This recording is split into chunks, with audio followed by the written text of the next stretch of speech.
वक्त हम रांची विश्वविद्यालय के अंदर हैं और यहाँ पे अगवा अधिकार मंच द्वारा नारेबाजी की जा रही है। आइए जानते हैं कि क्या है पूरा मामला। क्या मामला है? मामला ये है कि रांची विश्वविद्यालय के अंतर्गत जो क्षेत्रीय एवं जनजातीय भाषा विभाग है, जिसमें कुल मिलाकर 9 क्षेत्रीय और जनजातीय भाषा की पढ़ाई होती है, उसमें एक लैंग्वेज आपका कुड़माली है, जिसमें कि लगभग 40 से 45 छात्र छात्राएं जो कि नेट जेआरएफ उत्तीर्ण हैं, ठीक है, वो विगत 1 साल से परेशान हैं अपने पीएचडी रजिस्ट्रेशन को लेकर के। और जैसा कि आपको जानकारी होगी कि जेआरएफ जो होता है, जो क्वालिफाइड करते हैं, उनका वैलिडिटी मात्र 3 सालों के लिए रहता है, ठीक है। उसके बाद वो ऑटोमेटिकली एक्सपायर कर जाता है, ठीक है। और रिसर्च करने के लिए उन्हें 48,000 रुपये मंथली दिया जाता है। और पैसा का तो छोड़ दीजिए, सबसे बड़ी बात यह है कि नेट जेआरएफ क्वालिफाइड स्टूडेंट्स हैं और पिछले 1 साल से विश्वविद्यालय का चक्कर काट रहे हैं। और रेगुलेशन में ये साफ साफ लिखा हुआ है, मैं आपको रेगुलेशन दिखला देता हूँ।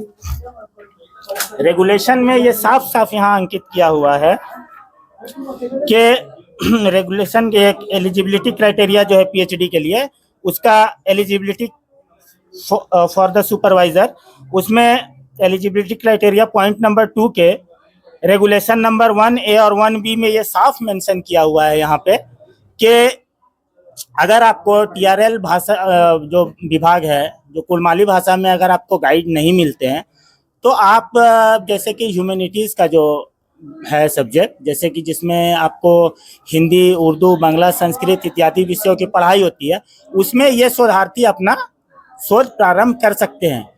लेकिन और पहले हुआ भी है, रांची यूनिवर्सिटी में पहले हुआ भी है, लेकिन षड्यंत्र के तहत इसे बंद कर दिया गया।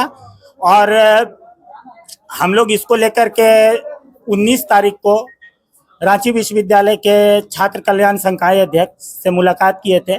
उन्होंने कहा था कि ठीक है, इस मामले को देखते हैं, 1-2 दिन में हो जाएगा और आप लोग एक बार मिल करके कुलपति से इस मामले पे बात कर लीजिएगा, क्योंकि पावर उन्हीं के हाथ में है, वही ये कर सकते हैं, ठीक है।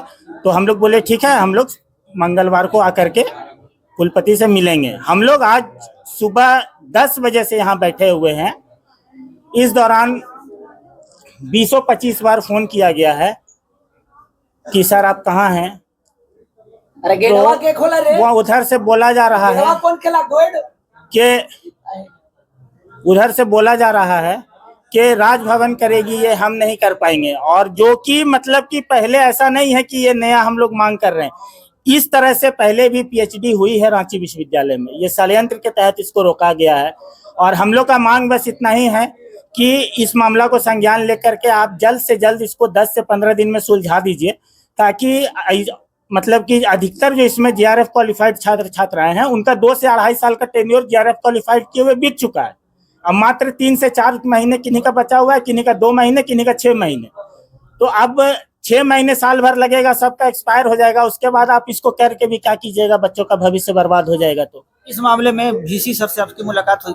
नहीं, वीसी सर से आज हम लोग को मिलने का था कि मिलेंगे, लेकिन सुबह से हम लोग प्रयास कर रहे हैं फोन के माध्यम से, और प्रशासनिक पदाधिकारियों को भी यहाँ के फोन किया, लेकिन वो लोग मानने मतलब कि बोल रहे हैं कि नहीं, सब मीटिंग में हैं, इधर हैं उधर हैं, और भूखे प्यासे बच्चे हैं, सुबह से बैठे हुए थे। लास्ट में हम लोग को मजबूरन आके यहाँ धरना पे बैठना पड़ा है। सबसे पहले आपको मैं अवगत करा दे रहा हूँ कि विभिन्न छात्र विभिन्न महाविद्यालय से ये आज रांची विश्वविद्यालय में पहुंचे हैं। आप सभी को पता है कि झारखंड का सबसे बेस्ट माने जाने वाला रांची विश्वविद्यालय, आज इनकी ऐसी स्थिति हो गई है, समझिए कि बिना बैसाखी के हम चल रहे हो, उस कहावत पे है। और यहाँ पे बच्चे इतने परेशान हैं कि अपने गार्जियन माननीय कुलपति से मिलने का कोशिश किए या एग्जाम कंट्रोलर से मिलने का कोशिश किए। यहाँ पे कोई पदाधिकारी यहाँ पे अवेलेबल नहीं है। जो भी मेन जो पदाधिकारी होते हैं, रांची विश्वविद्यालय का जब बाप ही नहीं है तो माई का क्या पता चलेगा। तो मैं कहना यही चाह रहा हूं कि बच्चे अपार आईडी के चलते एक सप्ताह से दौड़ाए जा रहे हैं उस समय भीसी सोए हुए हैं, इनके कान तक जू नहीं रेंग रही है। इसलिए नहीं क्योंकि वो टेक्निकल छात्र के भीसी हैं, वहां पे वो बैठ रहे हैं पूरा दिन, वो उनको प्रभार मिला हुआ है, तो वो टेक्निकल छात्र यहाँ विश्वविद्यालय नहीं है। मैं आपको साफ साफ आपके चैनल के माध्यम से बताना चाहता हूँ कि ये रांची विश्वविद्यालय है, इनका इतिहास अलग रहा है। अगर आपको नहीं पता इनका इतिहास, यहाँ का आंदोलन, तो मैं आपको इससे अवगत कराना चाहता हूं। अगर आप नहीं आइएगा, छात्र को नहीं घमिएगा, तो आप यहाँ पे टिकने वाले नहीं है। आप ठेकेदार यहाँ पे पनपता है, यहाँ पे जो रोजगार आप समान है वो पनप रहा है। जो छात्र है, इन लोग का कल एग्जाम है, उन लोग एग्जाम है, देखिए आप दिखा दे रहे हैं, उन लोग एग्जाम है, वो लोग एग्जाम नहीं दे पा रहे, कल एग्जाम है बेचारा, ना एग्जाम कंट्रोलर का पता है ना भीसी का पता है, तो जाएंगे बच्चे कहाँ। और मैं बता दूं, ये रांची विश्वविद्यालय, यहाँ पे आने पे आप देख रहे होंगे, एक का हस्बैंड है कि भाई है, वो बेचारे बैसाखी से आए हैं। ये दुर्भाग्य की बात है कि रांची विश्वविद्यालय प्रशासन उनसे अभद्रता से बात की। ऐसा घटना मैं निंदनीय मानता हूं, क्योंकि छात्र है, वो उनका विश्वविद्यालय है, वो पैसे दे रहे, तभी रांची विश्वविद्यालय हमसे चल रहा है। तो कृपया करके छात्रों को दबाने का प्रयास ना करें। अगर आप छात्रों को दबाने का प्रयास कीजिएगा, तो मैं विशाल यादव आपको वादा करता हूं कि मैं आपको दबाने का काम करूंगा। क्या है पूरा मामला? आप लोग धरना पर बैठे हुए हैं, क्या मांगे हैं? और ये डॉक्यूमेंट्स आप क्या है आपके हाथ में, क्या है ये जैसे सर आपका पीएचडी का रेगुलेशन है, जो अलग अलग स्ट्रीम जो फैकल्टीज़ हैं, उसमें जो लोग छात्र उस फैकल्टी से रिलेटेड होते हैं, वो लोग जो आगे पीएचडी करेंगे, तो उनके लिए एक रेगुलेशन बना हुआ है। उस रेगुलेशन में ही जैसे हमारे सब्जेक्ट में हम लोगों को गाइड नहीं मिल पा रहा है, क्योंकि फैकल्टी ही नहीं है, बहाली ही नहीं बहुत समय से हुआ है, जिस वजह से हम लोग को गाइड नहीं मिल रहा और हम लोग पीएचडी नहीं कर पा रहे हैं।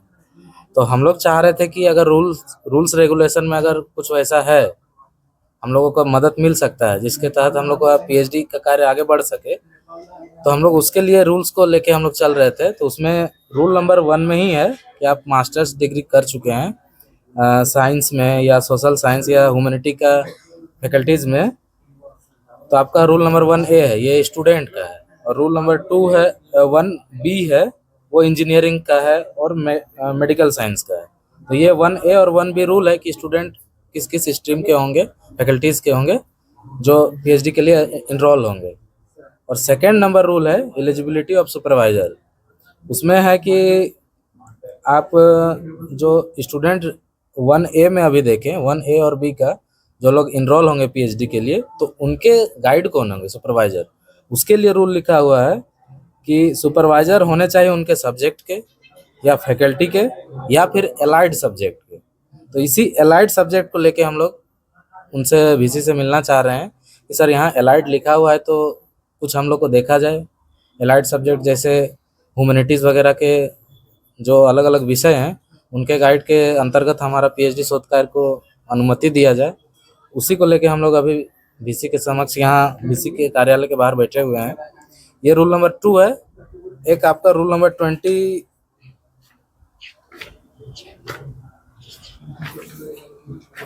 भी है, जिसमें provision for the interdisciplinary research work है।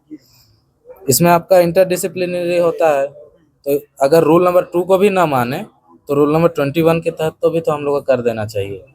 तो इसी विषय को लेकर हम लोग वीसी से बात करना चाह रहे हैं कि कोई रास्ता निकाला जाए, ताकि हम लोग जैसे अभी 20 छात्रों का सूची बनाए हैं, इतने लोग प्रभावित हैं, इन लोगों का भविष्य बदल जाएगा। मतलब भविष्य में जो बर्बाद हो रहा है, रुका हुआ है, वो ठीक होगा। इसके लिए हम लोग आए हैं वीसी से मिलने, लेकिन वीसी सर तो मिले नहीं है अभी, इसलिए हम लोग अभी यहाँ बाहर बैठे हुए हैं। क्या नाम है आपका? आयुष नंदन। एक चीज मैं और बताना चाहता हूँ, दुर्भाग्य है इस विश्वविद्यालय का कि जो मतलब कि ऑल ओवर इंडिया में जो सबसे मतलब कि प्रोफेसर बनने के लिए टॉप लेवल की परीक्षा होती है, उसमें सबसे टॉप कैटेगरी 99.9 परसेंटाइल ला करके लोग जेआरएफ क्वालिफाइड करते हैं। वैसे स्टूडेंट के भविष्य के साथ ये विश्वविद्यालय खेल रही है। इससे आप अंदाजा लगा सकते हैं कि रांची विश्वविद्यालय की क्या स्थिति है। क्योंकि जनजातीय और क्षेत्रीय भाषा का तो शुरुआत इसी विश्वविद्यालय से हुआ है, ये सबसे पुराना यूनिट है इस भाषा का। लेकिन यहीं से अगर नहीं मदद मिलेगा तो फिर नए नए जहाँ विभाग खुलने वाले हैं या खुलना शुरू हुए हैं, वहाँ हम लोग का कैसे काम हो पाएगा। इसीलिए हम लोग यहाँ बैठे हुए हैं, अब देखिए कब मिल पाते हैं।